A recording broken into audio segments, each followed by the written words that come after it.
Hello everyone. तो इस presentation में हम समझेंगे Faraday law of electromagnetic induction की। ईएमआई का फुल फॉर्म है इलेक्ट्रोमैग्नेटिक इंडक्शन।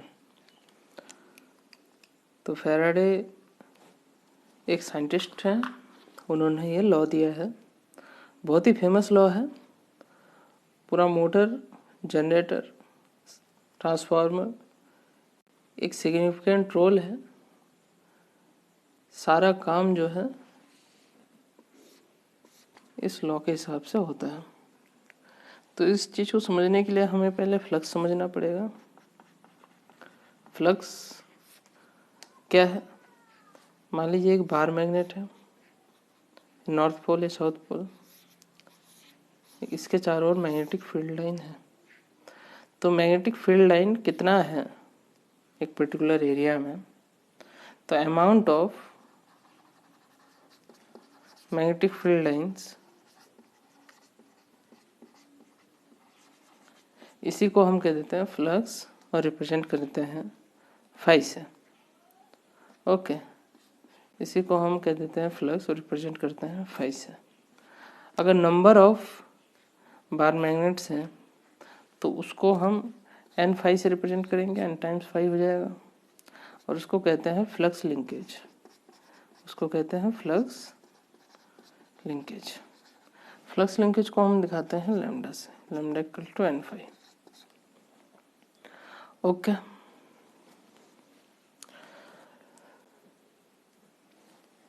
तो जो बैक ईएमएफ है, जो प्रोड्यूस ईएमएफ है, वो क्या होता है कि ये जो फ्लक्स लिंकेज है, ये फ्लक्स लिंकेज टाइम के रिस्पेक्ट में कितना चेंज हुआ। Okay, D lambda by D T, time के रिस्पेक्ट में ये कितनी स्पीड से चेंज हुआ, उसी के प्रोपोर्शन में हमारा होता है वो back EMF A volts. Okay, तो E proportional to D by D T, lambda को एन फाई लिख दीजिए, तो ई इक्वल्स माइनस एन। अब प्रोपोर्शन हटाएंगे तो हमें कांस्टेंट लिखना पड़ता है, पर हम कांस्टेंट को यहाँ -1 ले रहे हैं because of Lenz law. Lenz law या न्यूटन्स थर्ड लॉ अलग है, ग्रेविटी का है, मगर बेसिक फिनोमिना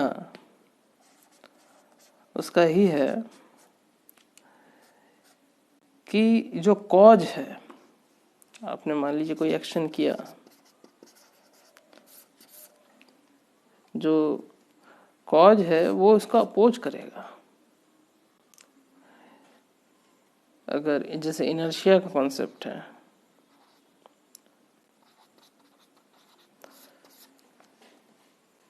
इनर्शिया क्या करता है कि कोई एक ऑब्जेक्ट है हमारा, अगर वो स्टेबल है तो स्टेबल ही रहेगा, स्टेशनरी है तो स्टेशनरी ही रहेगा, और मूविंग है तो मूविंग ही रहेगा। ओके, तो अपना स्टेट का चेंज होने का वो क्या करता है, अपोज करता है। तो ये अपोजिशन है because of Lenz law, because of Lenz law. ये माइनस साइन यहाँ पे आया है, इसको आप बोल्ट्स में ले लीजिए। तो इक्वल्स हो गया -n D phi by D T. इसको और थोड़ा तोड़ दीजिए, मल्टीप्लाई कर दीजिए D I by D T से, D I by D I से, तो ये रहा। तो -n D phi by D I. Okay, और di/dt ऐसा लिख सकते हैं हम इसे। क्या चीज है? -n/di। तो ये क्या होता है? ये होता है L -L/di/dt।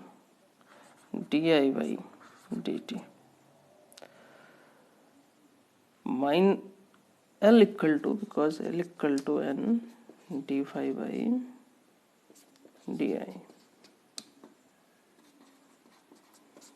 इसका क्या मतलब हुआ? L equal to n d/di। अभी तक हमारे पास जो था वो एक वायर था, इसमें करंट फ्लो हो रहा था। अब ये वायर जो है ये L में कन्वर्ट हो गया, मींस ये वायर एक इंडक्टर में कन्वर्ट हो गया।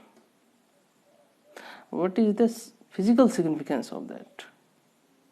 मींस यही कॉन्सेप्ट है, इनर्शिया वाला कॉन्सेप्ट, कि ये जो करंट फ्लो हो रहा है कोई कॉज है जो उसको अपोज कर रहा है। वो सिर्फ रेजिस्टेंस नहीं है, वो इंडक्टेंस है। बिकॉज ये जो इंडक्टेंस है क्या करता है?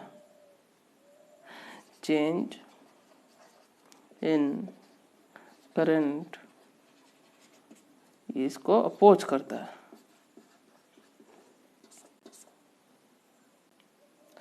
कभी भी अगर हमें जरूरत पड़ता है एक स्टेबल करंट सोर्स की, तो हम हमेशा क्या करते हैं? सीरीज में उसके इंडक्टर लगा देते हैं। अगर वोल्टेज स्टेबल करना है तो हम पैरेलल में एक कैपेसिटर लगा देते हैं। तो एक कंडक्टर एक इंडक्टर बन गया, एक कंडक्टर एक इंडक्टर बन गया। एक कंडक्टर जो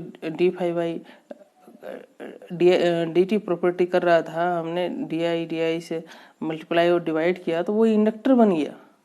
ये सिर्फ मल्टीप्लाई डिवाइड करने से नहीं हुआ, ये इटसेल्फ, इस कंडक्टर में इटसेल्फ ये इंडक्टर की प्रॉपर्टी है। और यही कारण है कि हम क्या निकालते हैं? Inductance of the transmission line निकालते हैं। क्योंकि एक सिर्फ पर्टिकुलर पॉइंट पे ही ये जो कंडक्टर है वो इंडक्टर नहीं हुआ, ये पूरा का पूरा लाइन, हजार हजार किलोमीटर लंबी लाइन, वो पूरा का पूरा लाइन जो है वो इंडक्टर की तरह बिहेव कर रहा है। तब हम इसलिए हम निकालते हैं inductance of the transmission line. Okay, तो di/dt -L di/dt volts equals -n d/dt, जहाँ से हम लेके शुरू किए थे, equal to -L di/dt volts। तो ये हमारा कंक्लूजन है। तो हमने इसमें क्या समझा कि एक जो कंडक्टर है वो इंडक्टर की तरह बिहेव करने लगता है। सिंपल एक कंडक्टर इंडक्टर की तरह बिहेव करने लगता है जब फ्लक्स लिंकेज होने लगता है। जब ये फ्लक्स लिंकेज होने लगता है, तो यही है Faraday law of electromagnetic induction. और इस पे बेस्ड जो है जनरेटिंग ऑप्शन और मोटरिंग, जनरेटिंग, पूरा फिनोमिना जो है इसी पे डिपेंड्स है। तो मिलते हैं अगले प्रेजेंटेशन में।